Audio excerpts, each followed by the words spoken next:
Esses fatores foram determinantes em anos de pico de desmatamento, como 1995 e 2004, mas não são constatados no atual aumento dos incêndios na região amazônica, segundo os especialistas. Uma exceção semelhante ocorreu no fim do governo de Luiz Inácio Lula da Silva, PT, e, principalmente, no começo do primeiro mandato de Dilma Rousseff, PT, quando essas variáveis econômicas deixaram de impactar os incêndios por alguns anos. Naquele momento, porém, a quebra da ligação entre queimadas e economia foi positivo. Apesar do aumento no valor das matérias-primas, a taxa de derrubada de árvores caiu durante 4 anos seguidos, até chegar ao mínimo histórico, em 2012. Dois fatores levaram à inversão da regra naqueles anos, segundo as pesquisas: restrição de crédito a produtores infratores e melhoria na fiscalização do IBAMA. Na atual crise das queimadas, ainda não há conclusão definitiva sobre o aumento no desmate, mas já se sabe que não há alterações significativas nos preços de matérias-primas, nem foi constatada uma corrida por terras, fatores apontados como importantes nos outros picos. Desde meados dos anos 2000, há dezenas de pesquisas acadêmicas mostrando a relação entre preço do boi e da soja e devastação na Amazônia. Entre 2010 e 2012, mesmo com esses produtos em alta, o desmate diminuiu depois de barrar o crédito rural a criminosos ambientais, afirmou o engenheiro florestal Paulo Barreto, do Instituto do Homem e Meio Ambiente da Amazônia, Amazon, que estuda a relação de commodities e desmatamento há cerca de 15 anos. Desta vez, não houve mudanças significativas no preço dos produtos ou na economia, e a crise do ano passado continua igual. Mesmo assim, as queimadas, que já estavam em tendência de alta, pioraram. Como recentemente não houve mudança na concessão de crédito a infratores, essa aceleração tem a ver com a ineficiência da fiscalização e punição de infratores, disse Barreto. No caso do governo Dilma, em 2012, uma decisão política foi também a principal responsável pelo desmatamento ter voltado a subir naquele ano, numa tendência de alta até hoje. Na época, o problema foi a mudança no Código Florestal, que perdoou multas para quem tivesse desmatado e criou uma sensação de impunidade, tendo reflexo nas taxas de desmatamento, afirma o biólogo americano Philip Fjarronside, do Instituto Nacional de Pesquisas da Amazônia, INPA, que vive em Manaus e estuda o impacto humano na floresta desde 1974. Ao longo dos anos, em muitos momentos a alta das queimadas acompanhou a economia, uma tese que aparece em dezenas de estudos, embora haja uma corrente de pesquisadores do agronegócio que a conteste. O problema se agrava porque os recursos destinados a ações de Brasília e dos estados, como mostram as pesquisas, nunca foram suficientes para coibir o desmate ilegal. Em anos de queimadas recorde, como 1995 e 2004, esses fatores econômicos, valor das matérias-primas e especulação fundiária provocada por incerteza na economia, tiveram papel relevante para o desmatamento, mostram os estudos.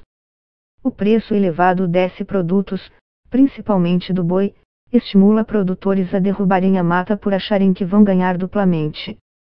Primeiro, vendendo a madeira e, depois, ao fazer pasto num momento que acham que é vantajoso, afirma o biólogo Fjarronside. Muitos, ainda, vendem a terra desmatada. Esse é um padrão constatado em vários momentos, e piora quando a expectativa é de que não vai haver punição.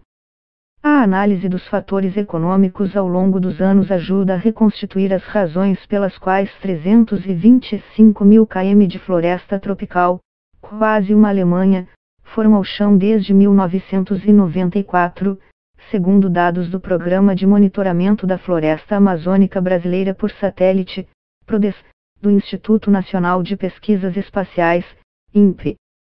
E mostra que, diferentemente do que dizem integrantes do governo Bolsonaro como o general Augusto Heleno, ministro-chefe do Gabinete de Segurança Institucional, os incêndios na região amazônica, que quase dobraram em relação a 2018, não têm a mesma causa todos os anos. O maior pico da série histórica do desmatamento, em 1995, está relacionado ao início do Plano Real, que acabou com a hiperinflação e aumentou o poder de consumo dos brasileiros. Houve uma corrida por ativos reais no caso da Amazônia, terras. E a especulação fundiária, compra de terras a preço baixo, desmatamento e queima para fazer pasto e depois vender, explodiu na floresta. Assim, principalmente por essa razão, o ano de 1995 e até hoje é aquele em que mais árvores foram derrubadas na região amazônica, 29.000 km2, quase uma Bélgica. Em 1995, a expectativa da queda da inflação teve como reflexo uma busca enorme por terras.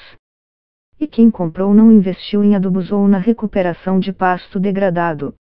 Foi uma explosão de desmatamento, disse Fjarronside, que fez parte do grupo de cientistas ganhadores do Prêmio Nobel da Paz em 2007, pelas pesquisas sobre o aquecimento global do Painel Intergovernamental para Mudanças Climáticas, IPCC. Foi uma corrida por direito de propriedade. O dono desmata para mostrar que está, entre aspas, produzindo na terra. E depois vai atrás de regularização. É um problema estrutural na Amazônia até hoje, complementou o economista da Universidade Federal do Rio de Janeiro Carlos Eduardo Young, especialista em meio ambiente. Nos anos seguintes, entra em cena o que, para uma corrente numerosa de cientistas, seria uma tônica dos cortes na floresta, o vínculo entre a derrubada de árvores e o preço das commodities, produtos com baixo grau de transformação, especialmente carne bovina e soja. Entre 1997 e 2002, o desmatamento só cresceu assim como o preço das matérias-primas, com destaque para o gado. Desde os anos 1970, as áreas desmatadas na Amazônia são ocupadas principalmente para fazer pasto, entre 70% e 80% dos cortes são para esse fim, estimam o INPE e o projeto MacBiomas, e essa é uma área em crescimento. Fiz a primeira pesquisa sobre isso com dados de 1997. Nos diferentes estudos, a probabilidade estatística de as variáveis não serem relacionadas é sempre baixa, disse Paulo Barreto, do Amazon, citando uma pesquisa de 2008, que aponta a ligação entre as matérias-primas e a curva de desmatamento na região. Desde os anos 1990, área de floresta já desmatada para pasto não falta.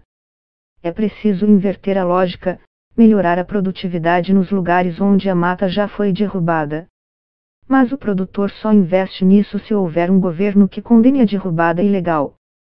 Só assim ele percebe que, se desmatar mais, vai perder. Veio então o chamado boom das commodities. A partir de meados de 2013 a taxa de queda de árvores na Amazônia passou a acompanhar, ano a ano, o preço das matérias-primas.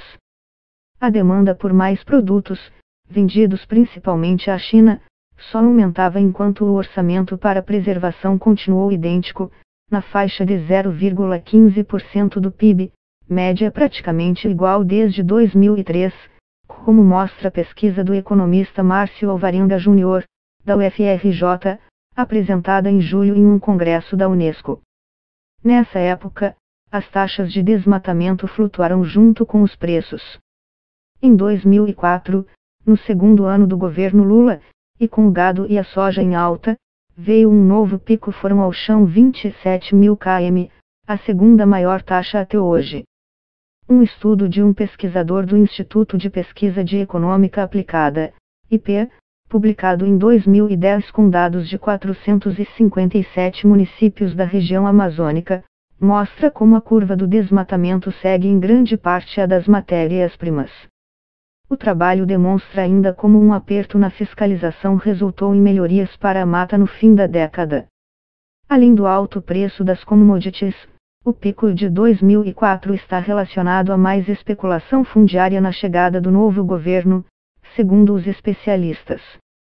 Foi um processo também relacionado à incerteza, muita gente correu de novo para comprar terras, desmatar e revender, afirma Barreto, do Amazon. Nos anos seguintes, o alívio, entre 2005 e 2012, o desmatamento na Amazônia quase só caiu. Os governos de Lula e Dilma Rousseff e seus respectivos ministros comemoraram, atribuindo a queda à sua política ambiental. De fato, segundo os cientistas, algumas boas decisões em relação à sustentabilidade foram tomadas, como o Programa de Combate ao Desmatamento da Amazônia, PPCDAM, novas unidades de conservação e maior coordenação com os governos estaduais. Mas o momento da economia não pode ser desprezado na análise sobre a queda no desmatamento, e tem um papel maior do que os governos anunciam. Começa então um momento virtuoso no combate aos cortes de árvores, à exceção à regra de, até então, ver o desmatamento colado ao preço das matérias-primas. Os preços do boi e da soja voltaram a subir e, a julgar pelo que se via até então, a tendência seria que mais mata fosse ao chão. Mas não foi o que aconteceu. Em um movimento oposto, o desmatamento desta vez não disparou. Foi quando mostrou-se viável, como definem pesquisadores, o descolamento da lógica de que preço alto de commodities como carne de gado e soja leva necessariamente a desmatamento. Entre 2008 e 2012, o corte de árvores na Amazônia caiu 64% e chegou à melhor taxa da história. As ações que levaram à melhoria, como disseram os cientistas, tiveram como alvo o bolso dos desmatadores, menos dinheiro a quem derruba ou deixa derrubar e mais fiscalização para puni-los. A presença dos fiscais do IBAMA se fez sentir. Em 2009, o número de multas aplicadas pelo órgão mais do que dobrou em relação aos anos anteriores, como mostra o estudo do IP citado acima, do economista Jorge Argrave. Além disso, a fonte para criminosos ambientais mingou. Primeiro, um decreto do governo passou a proibir a compra de gado de áreas ilegalmente desmatadas. E depois, com maior impacto, uma resolução do Banco Central proibiu a concessão de crédito rural a proprietários com multas pendentes por corte ilegal. Atingiu o problema maior, que eram e ainda são os grandes e médios latifundiários, que mais desmatam, diz Fiaruncid. Um indício do descolamento é que, nessa época, o preço das commodities já tinha voltado a subir.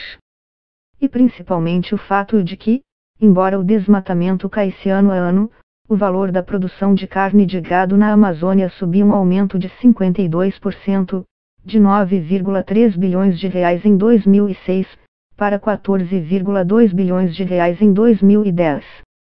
Isso mostra claramente como as queimadas de hoje têm contribuição mínima para nossa economia, e como essa conversa de que é preciso derrubar a mata para ter dinamismo econômico não faz sentido, diz Paulo Barreto, do Amazon.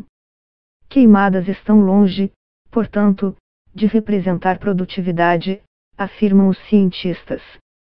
Barreto cita um estudo apresentado em 2017 na Conferência do Clima, em Bonn, Alemanha, que mostra como o avanço da fronteira agrícola, ou seja, o aumento da área desmatada na região amazônica só acrescentou 0,013% por ano, em média, ao PIB brasileiro.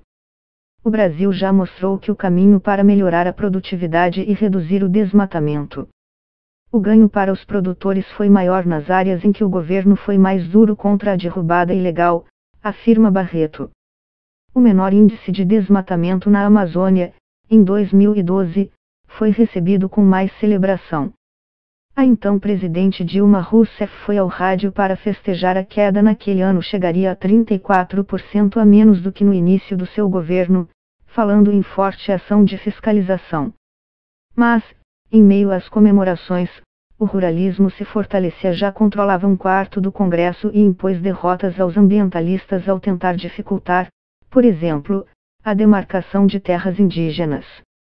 Nesse momento que ainda era de experiências positivas para a mata, perdemos uma oportunidade de aumentar o número de reservas e dificultar a vida de quem quer ver a mata no chão, afirma o biólogo Fiaruncid. Veio uma nova virada, da qual a floresta ainda se ressente. Sob forte pressão da bancada ruralista, foi aprovado o novo Código Florestal, sancionado por Dilma em maio de 2012.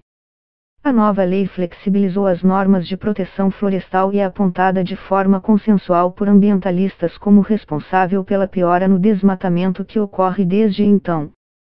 Na época, a senadora Cátia Abreu, uma das principais defensoras da nova lei, afirmou que chegava ao fim a ditadura ambiental. O perdão das multas para quem desmatou até 2008 é uma das principais queixas dos ambientalistas, por criar uma expectativa de futuras anistias e, segundo cientistas, incentiva o desmate. Anos depois, consequências já podem ser cientificamente comprovadas, segundo um estudo dos economistas André Albuquerque, da Universidade Federal Fluminense, e Lucas Costa, da UFRJ, entre 2012 e 2017, um quinto do total do desmatamento no período foi resultado direto da alteração do código. O prejuízo para o Brasil foi da ordem do bilhão 1,2 bilhão, no cálculo dos pesquisadores. Nesse mesmo intervalo, o desmatamento na floresta subiu 51% e não diminuiu mais. A tese de que há um vínculo entre os preços de matérias-primas e as taxas de desmatamento, no entanto, não é consenso entre pesquisadores. Presente em vários estudos de economistas e engenheiros florestais desde meados dos anos 2000, esse tipo de análise encontra resistência entre especialistas ligados a centros de pesquisas do agronegócio. Para esses últimos, o aumento da área de pasto na Amazônia a partir de desmatamento ilegal é um fruto indireto da derrubada das árvores e, portanto, como o produto fim é outro, a madeira. A correlação da derrubada de árvores com o preço da carne de gado e soja não se sustentaria. A pecuária é uma atividade que vem depois de outras extrações. A principal razão do desmatamento é a madeira, a retirada ilegal de madeiras nobres. É isso que a floresta oferece, de cara. Então, fazer uma correlação de uma atividade que vem depois, o pasto, com o preço mundial da carne, para mim, está errado, afirmou o engenheiro agrônomo Marcos Savayajan, coordenador do Centro de Agronegócios Globais do INSPER, em São Paulo. Já no que diz respeito à soja, é amplamente conhecido que o desmatamento ilegal para essa cultura tem a ver com o Cerrado e não com a Amazônia. Portanto, a meu ver, apontar a correlação é um salto muito grande e difícil de comprovar. Professor titular da Escola Superior de Agricultura Luiz de Queiroz da USP, Exalc, Marcos Jank cita uma campanha lançada em 6 de setembro por representantes do agronegócio e ambientalistas, com o objetivo de combater o desmatamento ilegal. Isso mostra como setores que muitos apontam como antagônicos se unem contra o real problema na região, que é o desmatamento para a extração ilegal de madeira, disse. As 12 entidades participantes, entre elas a Associação Brasileira do Agronegócio e o Amazon, pedem ações da área de segurança pública ligadas ao Ministério da Justiça para combater a grilagem de terras públicas. Tem um imenso problema de ocupação de áreas públicas, terras devolutas, assentamentos, pequena produção sem controle. São essas formas que não geram produção, elas geram extração, que é a questão da madeira. Não é verdade que quem está desmatando é a pecuária, muito menos a soja. Para Jank, a influência comprovada das oscilações do preço das commodities diz respeito apenas ao aumento da produtividade. Aumentou a produtividade quando o preço das matérias-primas subiu, porque obviamente melhores preços levam a maiores incentivos para as pessoas produzirem mais. Foi assim no país todo, a partir de 2004. Isso, sim, está claro. Mas falar em relação desses produtos com o desmatamento, a meu ver, não se sustenta. Antes de chegar a Bolsonaro, a tendência já era de alta na derrubada de árvores da Amazônia. Em 2016, Dilma Rousseff deixou o governo como a presidente, com exceção de Itamar Franco e Michel Temer, que menos criou unidades de conservação de florestas, uma mostra, para cientistas e entidades de defesa do meio ambiente, de seu desinteresse pela questão ambiental. Nessa época houve os grandes projetos de infraestrutura, as represas no Rio Madeira e Jirau, além de Belo Monte, com pontos intensos de desmatamento e abertura de estradas, afirma o biólogo Fiarruncid. Depois, sob Temer, O que já estava ruim para a floresta ficou pior, alta de 20% na taxa de desmatamento em 2018, em comparação a 3 anos antes. Ou seja, o combate ao desmatamento andou para trás, e atingiu o mesmo ponto em que estava no fim da década anterior.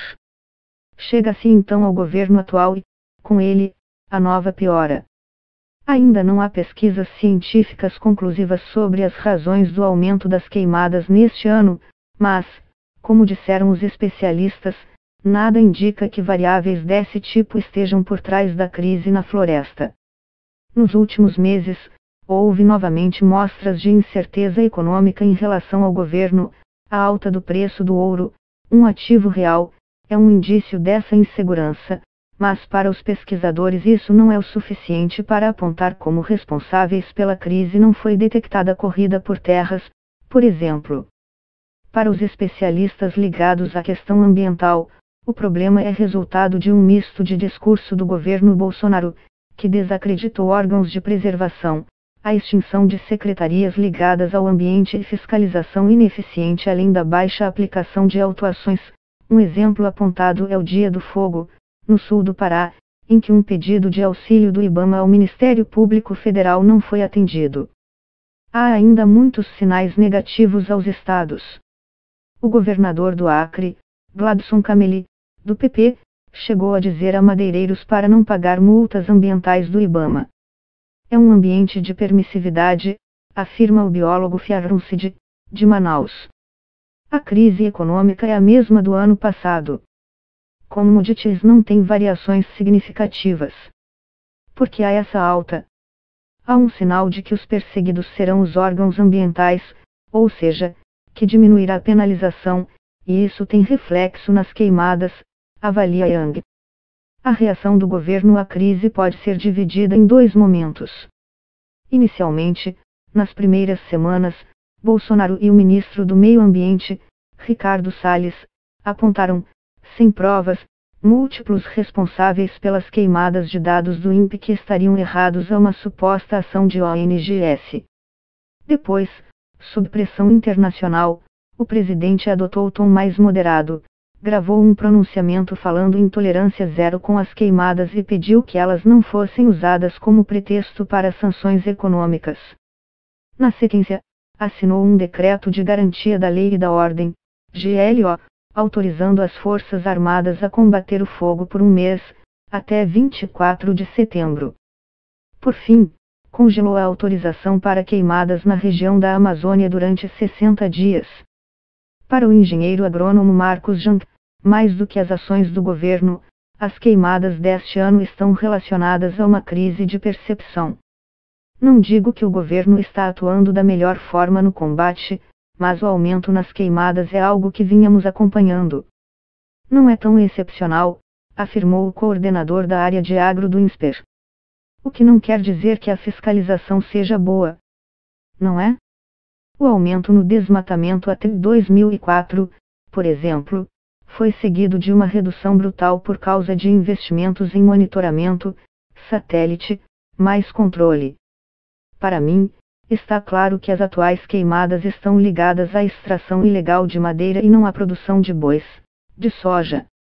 O fator principal é saber por que o comando e controle não está funcionando para coibir isso. Outro fator importante é dar soluções econômicas aos madeireiros. Está certíssimo desenvolver produtos da floresta, por exemplo. Quando houver alternativas econômicas e mais fiscalização, o desmatamento cai.